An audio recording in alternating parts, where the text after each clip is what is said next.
Sur les aspects relations interculturelles, peut-être qu'il faut juste rappeler que la Belgique est un pays fédéral, donc composé de communautés et de régions, et que les compétences à l'international en matière de culture, d'éducation, mais même bien au-delà, dans le secteur de la jeunesse, dans le secteur de l'agriculture, de l'eau, sont des compétences régionales ou communautaires.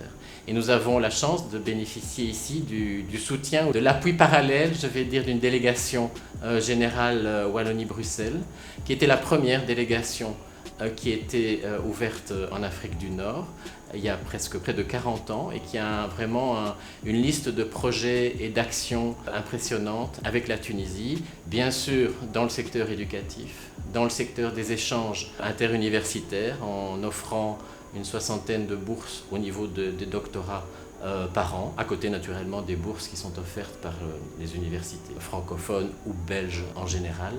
Une présence très active aussi dans des projets de consolidation de la société dans le secteur de l'eau. J'ai eu l'occasion avec le délégué général Wallonie-Bruxelles, M. Salens, d'inaugurer avec le gouverneur de Sousse récemment une station pilote d'épuration d'eau à l'Institut agronomique de Châtel-Mariam près de Sousse, qui est vraiment un exemple de valorisation des expertises tunisiennes et belges en matière de traitement des eaux, dans cette espèce de fertilisation croisée qu'il peut y avoir entre le monde académique et par la suite le monde de la société, les entreprises en tant que telles. Et donc cette centrale d'épuration d'eau existe maintenant concrètement dans l'enceinte de l'université. Un peu un appel à tous les intervenants potentiels pour la reproduire dans les communautés rurales tunisiennes, parce que l'eau et le stress hydrique est une préoccupation importante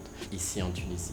Et plus concrètement en matière de culture, justement, la délégation Wallonie-Bruxelles a une tradition d'appui et de développement dans le secteur du jazz ces dernières années, et dans le secteur du cinéma également. Il y a eu des accords de coproduction qui sont d'ailleurs en cours de renouvellement, qui ont permis à certaines réalisateurs et réalisatrices tunisiennes également d'émerger dans des films L'homme qui a vendu sa peau, des films et des réalisatrices qui ont par la suite continué leur carrière. Donc on est dans toute une série d'actions dans le secteur de la culture, mais bien au-delà, parce que la culture, ça doit être aussi un outil quelque part au développement de l'entreprise et de la société.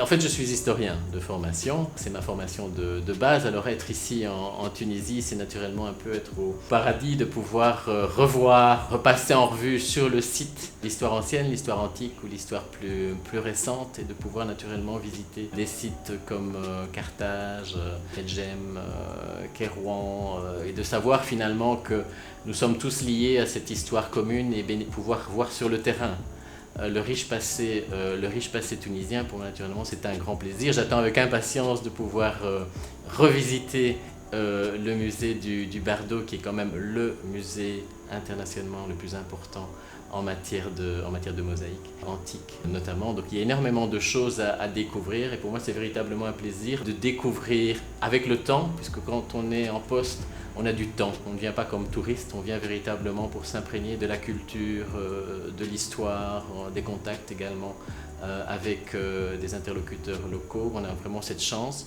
et donc de redécouvrir la Tunisie sous cet angle historique, mais aussi naturellement sous l'angle de sa modernité.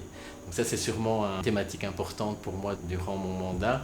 Et puis j'ai commencé, mais très modestement, à apprendre l'arabe tunisien, ce qui n'est naturellement pas facile. Et donc peut-être que lors de votre prochaine interview, je le ferai en arabe tunisien.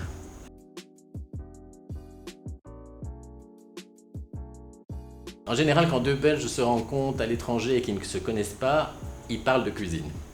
Parce que nous sommes un pays naturellement où la cuisine, où la bonne chère est importante. Nous avons de bons produits également en Belgique, à côté de nos bières et de nos chocolats et de notre expertise dans d'autres secteurs en matière de technologie, etc. Mais ici, naturellement, je ne vais pas vraiment dire un produit en tant que tel, mais je crois que ce qui est important, c'est de savoir qu'on est toujours... les produits de la mer sont frais, les produits maraîchers sont frais. Dans tous les petits restaurants ou grands restaurants, on est sûr d'être bien accueilli et avoir à la table quelque chose d'appétissant. Alors moi je ne suis pas très épicé, donc c'est toujours un peu difficile de trouver des choses qui ne sont pas épicées. Mais par contre j'aime beaucoup les desserts et là ici vous nous gâtez avec énormément de pâtisseries à base de pistaches ou énormément de sucre également. Et là il faudra faire un petit peu attention pour ne pas repartir de Tunisie avec trop de kilos.